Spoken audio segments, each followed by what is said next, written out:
अस्सलाम वालेकुम। इस वीडियो में हम रिकल्सिट्रेंट मॉलिक्यूल्स या रिकल्सिट्रेंट कंपाउंड्स के बारे में स्टडी करेंगे। तो चलें स्टार्ट करते हैं। इसके अंदर हम देखेंगे कि रिकल्सिट्रेंट मॉलिक्यूल्स की डेफिनेशन क्या है, इसकी कैरेक्टरिस्टिक्स क्या हैं, सोर्सेज क्या हैं। फिर हम देखेंगे कि इसके इम्पैक्ट्स क्या हैं एनवायरनमेंट के ऊपर और इनकी डिग्रेडेशन किस तरह से की जाती है। तो अगर आपको इनमें से कोई एक पॉइंट करना है तो आप वीडियो को स्किप करके आगे जाकर देख सकते हैं। सबसे पहले हमने डेफिनेशन को डिस्कस करना है, फिर हमने कैरेक्टरिस्टिक्स को करना है, फिर सोर्सेज को, फिर इम्पैक्ट्स को और लास्ट पे हमने डिग्रेडेशन को डिस्कस करना है। तो सबसे पहले तो हमें देखना है कि रिकल्सिट्रेंट मॉलिक्यूल्स होते क्या हैं। तो जो लास्ट वीडियो थी कोमेटाबॉलिज्म की, उसमें भी हमने रिकल्सिट्रेंट मॉलिक्यूल्स के बारे में थोड़ा सा स्टडी किया था। थोड़ा सा मैंने इंट्रोडक्शन दिया था रिकल्सिट्रेंट मॉलिक्यूल्स क्या होते हैं। तो ये वो मॉलिक्यूल्स होते हैं जिनका जो केमिकल स्ट्रक्चर है वो ज़रा कॉम्प्लेक्स होता है, जिसकी वजह से इनकी बायोडिग्रेडेशन करना जो है वो मुश्किल होता है। ठीक है, तो हम इसकी डेफिनेशन देखते हैं कि रिकल्सिट्रेंट मॉलिक्यूल्स ऑर्गेनिक कंपाउंड्स हैं जो कि बायोडिग्रेडेशन को रेजिस्ट करते हैं, जो कि रेजिस्टेंट होते हैं बायोडिग्रेडेशन को, कि जो नेचुरल बायोडिग्रेडेशन का प्रोसेस है उसके थ्रू ये डिग्रेड नहीं हो पाते। क्यों नहीं हो पाते? क्योंकि इनका जो स्ट्रक्चर है वो ज़रा कम्प्लेक्स होता है और इनके अंदर जो केमिकल बॉन्ड्स हैं वो स्ट्रॉन्ग होते हैं, जिसकी वजह से कोई भी माइक्रोऑर्गेनिज्म आकर इनको जो है वो तोड़ नहीं सकता है। इसमें कुछ एग्जांपल्स हम देख लेते हैं कि कुछ पोल्यूटेंट्स हैं जैसे कि पॉलीक्लोरिनेटेड बाइफेनाइल, जिनको हम पीसीबीज भी कहते हैं, या और जो ऑर्गेनिक मैटर वगैरह है जो सॉइल और वाटर में प्रेजेंट है, तो वो क्या है, वो रिकल्सिट्रेंट इन नेचर होता है। तो ये मॉलिक्यूल्स जब इनकी बायोडिग्रेडेशन नहीं होगी इजीली, तो इट मीन्स कि फिर ये इन्वायरमेंट के अंदर ज़्यादा देर तक के लिए रहेंगे। ठीक है, जब ज़्यादा देर तक के लिए इन्वायरमेंट में रहेंगे और ये हैं भी पोल्यूटेंट्स, तो जाहिर सी बात है फिर ये लिविंग ऑर्गेनिजम्स के लिए टॉक्सिक होंगे, लिविंग ऑर्गेनिजम्स को जो है वो ये नुकसान पहुंचाएंगे। ठीक है, तो रिकल्सिट्रेंट मॉलिक्यूल्स वो ऑर्गेनिक कंपाउंड्स हैं जो कि जिनका कॉम्प्लेक्स स्ट्रक्चर होता है, स्ट्रॉन्ग केमिकल बॉन्ड्स होते हैं, जिसकी वजह से उनकी बायोडिग्रेडेशन जो है वो नहीं होती है, बायोडिग्रेडेशन नहीं होने देते हैं। तो फिर क्या है कि इन्वायरमेंट के अंदर ये बहुत लंबे अरसे तक रहते हैं और लिविंग ऑर्गेनिजम्स को नुकसान पहुंचाते हैं। तो हम इसकी कुछ कैरेक्टरिस्टिक्स देखते हैं। सबसे पहले आ जाते हैं chemical complexity, higher molecular weight, low water solubility, low bioavailability, chemical stability, biocidal effects and persistence. तो केमिकल कॉम्प्लेक्सिटी में क्या है कि जैसे हमने डेफिनेशन के अंदर ही पढ़ा है कि रिकल्सिट्रेंट मॉलिक्यूल्स के जो केमिकल स्ट्रक्चर हैं वो कॉम्प्लेक्स होते हैं, यानी कि इनके अंदर मल्टीपल फंक्शनल ग्रुप्स होते हैं, जिसकी वजह से इनको ब्रेक डाउन करना जो है वो ज़रा मुश्किल होता है। फिर क्या है कि ये साइज़ में भी बड़े होते हैं, मतलब लार्ज होते हैं और हैवी होते हैं, जिसकी वजह से भी माइक्रोऑर्गेनिजम्स के लिए मुश्किल होता है कि वो इनको तोड़ सकें। लो वाटर सोलबिलिटी, यानी कि कुछ ऐसे रिकल्सिट्रेंट मॉलिक्यूल्स हैं जो कि वाटर में सोलबल नहीं होते। अब कुछ ऐसे माइक्रोऑर्गेनिजम्स हैं जिनको वाटर की ज़रूरत होती है, एक्वस मीडियम की ज़रूरत होती है डिग्रेडेशन के लिए, तो अब जाहिर सी बात है फिर वो जो है इनको एक्सेस नहीं कर पाएंगे क्योंकि ये वाटर के अंदर सोलबल नहीं है। लो बायो अवेलेबिलिटी, बायो अवेलेबिलिटी क्या होता है कि पोल्यूटेंट का माइक्रो ऑर्गेनिजम्स को अवेलेबल होना। तो जब रिकल्सिट्रेंट मॉलिक्यूल्स जो हैं वो प्रेजेंट होंगे, जैसे कभी कभी होता है ऐसा है कि ये एड्जॉर्ब हुए हुए होते हैं सॉइल में, सॉइल पार्टिकल्स में, सेडिमेंट्स में या किसी ऑर्गेनिक मैटर के अंदर, तो ये फिर जो माइक्रो ऑर्गेनिज्म है ना वो इन तक नहीं पहुंच सकते। ठीक है, तो ये माइक्रो ऑर्गेनिजम्स के लिए ये एक्सेसिबल नहीं है। ठीक है, तो इट मीन्स कि क्या है, लो बायो अवेलेबिलिटी भी क्या है कि ये लो बायो अवेलेबिलिटी भी होती है, कि यानी कि ये बायो अवेलेबल नहीं होते, ये अवेलेबल नहीं होते माइक्रोऑर्गेनिजम्स को। फिर है केमिकल स्टेबिलिटी, ये इसलिए भी जो है वो डिग्रेडेशन नहीं होने देते अपनी, क्योंकि ये केमिकल स्टेबल होते हैं, यानी कि बहुत सारी इन्वायरमेंटल कंडीशंस जैसे कि vast range of temperature, pH और मॉइस्चर पे जो है ये इजीली रह सकते हैं। ठीक है, स्टेबल होते हैं वहाँ पर, इसलिए भी जो है इनकी डिग्रेडेशन करना मुश्किल होता है। फिर बायोसाइडल इफेक्ट्स हैं कि इन रिकल्सिट्रेंट मॉलिक्यूल्स का माइक्रो ऑर्गेनिजम्स पे भी जो है वो टॉक्सिक इफेक्ट होता है, कि ये माइक्रो ऑर्गेनिजम्स की या तो एक्टिविटी को ही रोक देंगे या फिर इनकी ग्रोथ को रोक देंगे और या क्या है इनको किल ही कर देंगे। ठीक है, तो इसकी वजह से भी क्या है कि फिर डिग्रेडेशन का प्रोसेस नहीं हो पाता। परसिस्टेंस क्या है कि जैसे अब सारी हमने अभी कैरेक्टरिस्टिक्स पढ़ी, तो उनसे ये क्या हो रहा था कि माइक्रो ऑर्गेनिजम्स जो है वो उनको डिग्रेड नहीं कर पा रहे थे। ठीक है, तो जब डिग्रेड नहीं कर पाएंगे तो इट मीन्स फिर क्या है कि ये इन्वायरमेंट के अंदर परसिस्ट करेंगे ज़्यादा टाइम के लिए। तो जब ज़्यादा टाइम के लिए इन्वायरमेंट के अंदर ये रहेंगे तो उसकी वजह से फिर क्या है, लॉन्ग टर्म कंटेमिनेशन और डैमेज होगा इन्वायरमेंट को। नेक्स्ट आगे इसके सोर्सेज देख लेते हैं कि कहाँ कहाँ से ये रिकलसिट्रेंट कंपाउंड्स जो हैं, रिकलसिट्रेंट मॉलिक्यूल्स आते हैं।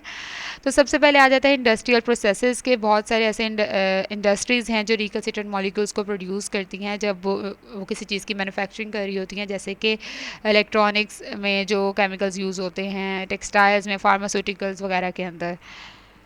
उसके बाद आ जाते हैं pesticides and herbicides. Pesticides and herbicides जब भी हम स्टडी करते हैं तो हम ये पढ़ते हैं कि जो पेस्टिसाइड्स वगैरह हैं इनको ये नेचुरल यूज़ करनी चाहिए, ये सिंथेटिक नहीं यूज़ करनी चाहिए, क्योंकि सिंथेटिक जो हैं उनकी बायोडिग्रेडेशन नहीं होती है, उनका कॉम्प्लेक्स स्ट्रक्चर होता है। तो वही बात कि सिंथेटिक पेस्टिसाइड्स जो होती हैं वो रिकलसिट्रेंट होती हैं और एनवायरनमेंट के अंदर बहुत देर तक के लिए रहती हैं। सिंथेटिक मीन्स के जो आर्टिफिशियल पेस्टिसाइड्स होती हैं जो खुद बनाई जाती हैं। फिर है पॉलीसाइक्लिक एरोमेटिक हाइड्रोकार्बन। ये वो रिकलसिट्रेंट मॉलिक्यूल्स की क्लास है जो कि ये कोल टार, क्रूड ऑयल और ये फॉसिल फ्यूल्स वगैरह से आती है।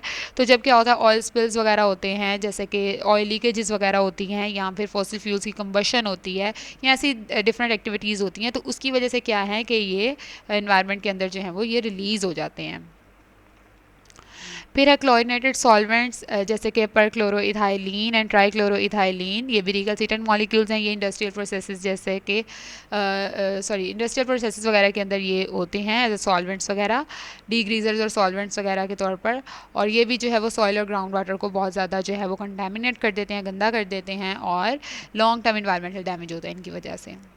फिर क्या है, landfills and waste disposal sites. अच्छा, landfills and waste disposal sites वो साइट्स होती हैं जहाँ पर जो कूड़ा वगैरह होता है, जो वेस्ट मटेरियल होता है, उसको जाकर डिस्पोज किया जाता है। ठीक है, तो उधर भी जाहिर सी बात है फिर बहुत सारे वेस्ट मटेरियल्स होते हैं, वो सारे ऐसे वेस्ट होते हैं जो कि बायोडिग्रेडेशन का प्रोसेस जो है वो नहीं होने देते हैं अपने अंदर। फिर नेचुरल रिसोर्सेज भी आ जाते हैं। जैसे नेचुरल रिसोर्सेज से जो चीज़ें आती हैं, मिक्स सब्सटेंसेस, जैसे कि लिग्निन हो गया, मिक्स सब्सटेंसेस एंड लिग्निन, ये नेचुरली अक्यूरिंग होते हैं। ठीक है, यानी कि सॉइल के अंदर प्रेजेंट होते हैं, तो इनकी लिग्निन हमें पता है कि बहुत स्ट्रॉन्ग होता है, तो इसकी भी जो है वो फिर डिग्रेडेशन करना मुश्किल होता है। ये है कि टाइम के साथ साथ ये डिग्रेड हो जाता है, लेकिन बहुत अरसे तक जब ये इन्वायरमेंट के अंदर रहेगा तो उसकी वजह से जाहिर सी बात है कि फिर जो है वो नुकसान होगा। अच्छा, नेक्स्ट अब देख लेते हैं कि अब हमने अब तक इतनी सारी बातें पढ़ ली कि इनकी डिग्रेडेशन नहीं हो सकती, इन्वायरमेंट के अंदर रहते हैं, तो इनका अफेक्ट क्या होता है फिर इन्वायरमेंट के ऊपर। तो इनकी वजह से जाहिर सी बात है नेगेटिव इम्पैक्ट्स होते हैं इन्वायरमेंट पे, इकोसिस्टम पे और ह्यूमन हेल्थ पे भी। तो सबसे पहले तो आ जाता है इसकी वजह से सॉइल और वाटर कंटेमिनेशन होती है, एयर पोल्यूशन होती है, bio accumulation, bio magnification, health risk and ecological impacts. अब इन पॉइंट्स को हम थोड़ा सा देखते हैं। सबसे पहले सॉइल एंड वाटर कंटेमिनेशन के, जब रिकलसिट्रेंट मॉलिक्यूल्स सॉइल और वाटर रिसोर्सेज में आ जाएंगे तो उसकी वजह से जाहिर सी बात है सॉइल और वाटर दोनों कंटेमिनेट हो जाएंगे, जिसकी वजह से इन्वायरमेंट को लॉन्ग टर्म डैमेज होगा। ऑब्वियसली जब सॉइल कंटेमिनेट हो जाएगी तो जो हमारे मेन जो प्रोड्यूसर्स हैं, प्लांट्स हैं, वही उनकी ही सही तरह से जो ग्रोथ है वो नहीं हो सकेगी। ठीक है, और उसके अलावा यहाँ अगर जब हो जाएगा, जब वाटर रिसोर्सेज कंटेमिनेट हो जाएंगे तो उसकी वजह से वाटर पोल्यूशन होगी, जिसकी वजह से एक्वेटिक लाइफ को तो नुकसान होगा ही, जो ह्यूमन बींग्स हैं या और जो एनिमल्स हैं जो रिलाई करते हैं उस पानी पे, तो उनको भी फिर ये नुकसान होगा। ठीक है, तो क्या होता है, reduce soil fertility and loss of biodiversity and harm to aquatic life. Air pollution है कि बहुत सारे रिकलसिट्रेंट मॉलिक्यूल्स हैं, जैसे इंडस्ट्रीज़ वगैरह से, कंबशन वगैरह से क्या है कि ये इन्वायरमेंट में आ रहे हैं, तो इनकी वजह से क्या होती है, एयर पोल्यूशन होती है। तो एयर पोल्यूशन की वजह से फिर और भी जो हेल्थ रिस्क वगैरह होते हैं वो भी फिर इसकी वजह से होते हैं। और एयर पोल्यूशन के बारे में ये है कि एयर पोल्यूशन बहुत सारी पोल्यूशन की जड़ है। जैसे एयर पोल्यूशन की वजह से लैंड पोल्यूशन भी होती है, एयर पोल्यूशन की वजह से जो है वो वाटर पोल्यूशन भी होती है। ठीक है, और भी इसके बहुत सारे नेगेटिव इम्पैक्ट्स होते हैं जो कि सब के सब होते हैं फिर इन रिकलसिट्रेंट मॉलिक्यूल्स की वजह से। नेक्स्ट आ जाता है bio accumulation and bio magnification. ये दो टर्म्स जो हैं ये हमें आनी चाहिए।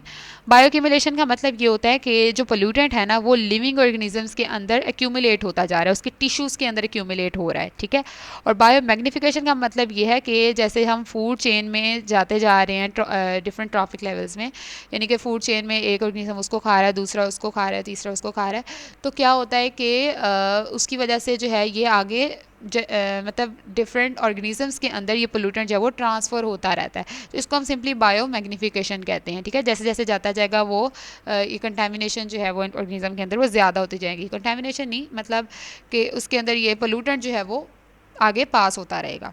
ठीक है। तो लीगल सीटेंट मॉलिक्यूल्स जो हैं वो लिविंग ऑर्गेनिजम्स के टिश्यूज़ में भी एक्यूमुलेट हो जाते हैं और इसकी वजह से बायोक्यूमुलेशन एंड बायोमैग्निफिकेशन होती है, और जिसकी वजह से जो है वो जाहिर सी बात है टॉक्सिसिटी ज़्यादा होती है टॉप प्रेडेटर्स पे। जाहिर सी बात है जब हम फूड चेन में ऊपर की तरफ मूव कर रहे हैं तो ऊपर की तरफ मतलब कि प्रोड्यूसर से कंज्यूमर, टर्शरी कंज्यूमर वगैरह तक जा रहे हैं, तो फिर क्या है कि वो जो जो टॉप जो प्रेडेटर्स होंगे उनको फिर जो है वो नुकसान पहुंचेगा। जाहिर सी बात है उन तक भी ये पोल्यूटेंट जो है वो आएगा।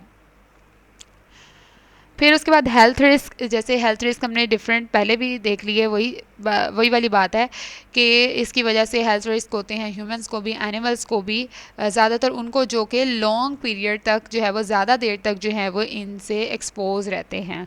ठीक है, इसकी वजह से कैंसर हो सकता है, बर्थ डिफेक्ट्स हो सकते हैं, न्यूरोलॉजिकल डैमेज हो सकता है और दूसरे हेल्थ इफेक्ट्स हो सकते हैं। फिर आ जाता है इकोलॉजिकल इम्पैक्ट। जाहिर सी बात है जब इन्वायरमेंट के अंदर लीगल सीटेंट मॉलिक्यूल्स इतनी देर के लिए रह रहे हैं तो इट मीन्स कि वो उसके इकोलॉजिकल इम्पैक्ट्स भी होंगे। ठीक है, इसकी वजह से जो है वो रेंज ऑफ स्पीशीज़ पे इम्पैक्ट होगा, जैसे कि प्लांट्स, एनिमल्स और माइक्रो ऑर्गेनिजम्स वगैरह आ जाते हैं। मतलब क्या इम्पैक्ट होगा, यानी कि बायोडाइवर्सिटी रिड्यूस होगी। ठीक है, बायोडाइवर्सिटी लॉस होगा और इसके अलावा जो है वो इकोसिस्टम फंक्शन में चेंज आ जाएगा और इकोसिस्टम कोलैप्स कर जाएगा। तो बायोडाइवर्सिटी हमें पता है बायोडाइवर्सिटी क्या होती है कि डिफरेंट वैरायटी ऑफ स्पीशीज़ जो प्रेजेंट होती हैं तो वो जो है वो कम होना शुरू हो जाएंगी। ठीक है, उसके बाद अब इन लीगल सीटेंट मॉलिक्यूल्स की जैसे हमने बार बार एक ही बात की कि इनकी बायोडिग्रेडेशन जो है वो करना मुश्किल होता है, ये बायोडिग्रेडेशन नहीं होने देते अपने अंदर। तो फिर अब इनकी बायोडिग्रेडेशन की कैसे जाती है? अब इनको ऐसे तो नहीं ना छोड़ा जा सकता, तो इनकी बायोडिग्रेडेशन की जाती है। तो कैसे की जाती है वो अब हम प्रोसेसेस देखते हैं कि aerobic degradation, anaerobic degradation and को मेटाबॉलिज्म।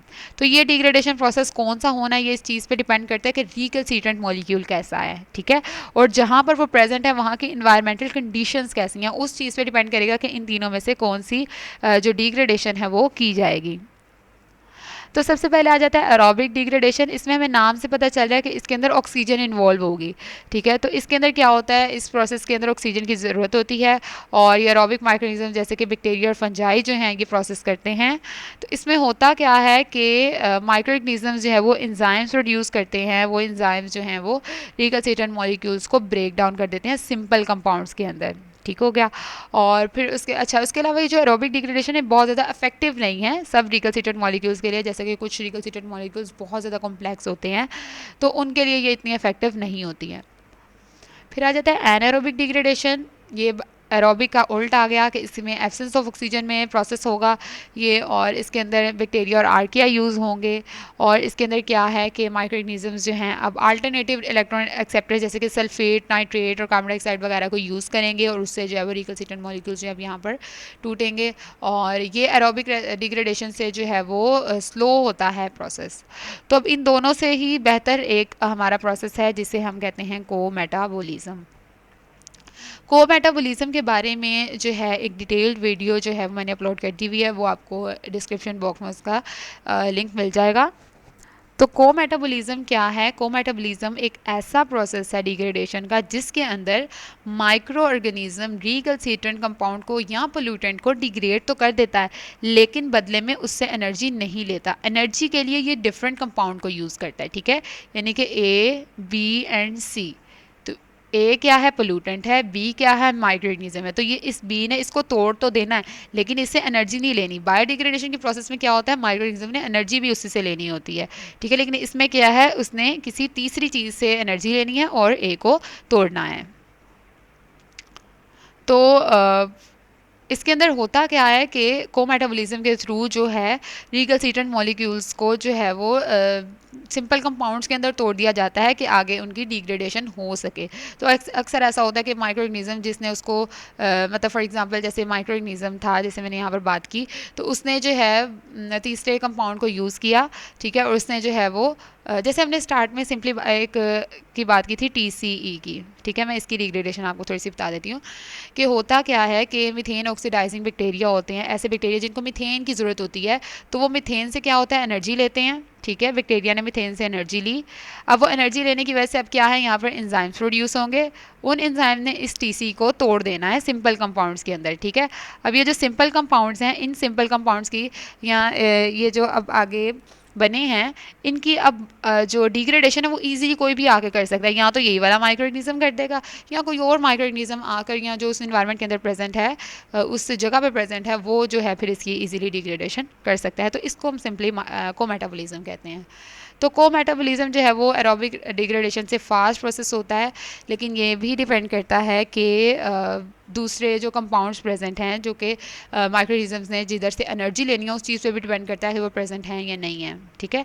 अच्छा, एक और चीज़ कि जो प्राइमरी सोर्स ऑफ एनर्जी के लिए जो माइक्रोऑर्गेनिज्म ने कंपाउंड को यूज़ करना है, यानी कि जो सी कंपाउंड था, ये जो है या तो ये नेचुरली भी वहाँ पर प्रेजेंट हो सकता है, और या फिर क्या होता है कि इसको खुद से इंट्रोड्यूस करवाया जाता है ताकि कोमेटाबॉलिज्म का प्रोसेस हो सके। तो ये सारा था हमारा रिकल्सिट्रेंट मॉलिक्यूल्स या रिकल्सिट्रेंट कंपाउंड का जो टॉपिक था। ठीक है, जिसके अंदर हमने क्या किया, हमने सबसे पहले हमने इसके अंदर इसकी डेफिनेशन देखी। ठीक है, डेफिनेशन के अंदर हमने क्या कहा कि वो कंपाउंड जिनकी डिग्रेडेशन करना बहुत मुश्किल होता है क्योंकि उनका स्ट्रक्चर जो है वो कॉम्प्लेक्स होता है। फिर हमने इसकी कुछ कैरेक्टरिस्टिक्स देखी जिसमें हमने सारी वो बातें बताई कि क्यों इनको डिग्रेड करना मुश्किल होता है। फिर हमने इसके कुछ सोर्सेज बताए, कहाँ कहाँ से ये आते हैं, इसके इम्पैक्ट्स बताए इन्वायरमेंट के ऊपर के इसके नेगेटिव इम्पैक्ट्स होते हैं, और फिर हमने बताया बायोडिग्रेडेशन इसकी कैसे की जाती है, कि 3 ऐसे प्रोसेसेस हैं जिनसे बायोडिग्रेडेशन की जाती है। वो डिपेंड करता है कि कैसा रिकल्सिट्रेंट मॉलिक्यूल होगा, उस बेस पे जो है वो ये डिग्रेडेशन होती है। तो उम्मीद है आपको इसकी समझ आई होगी। अगर आपको इसकी समझ आई है तो मुझे कमेंट सेक्शन में ज़रूर बताएं, और हमें फेसबुक और इंस्टाग्राम पे ज़रूर फॉलो करें। Thank you.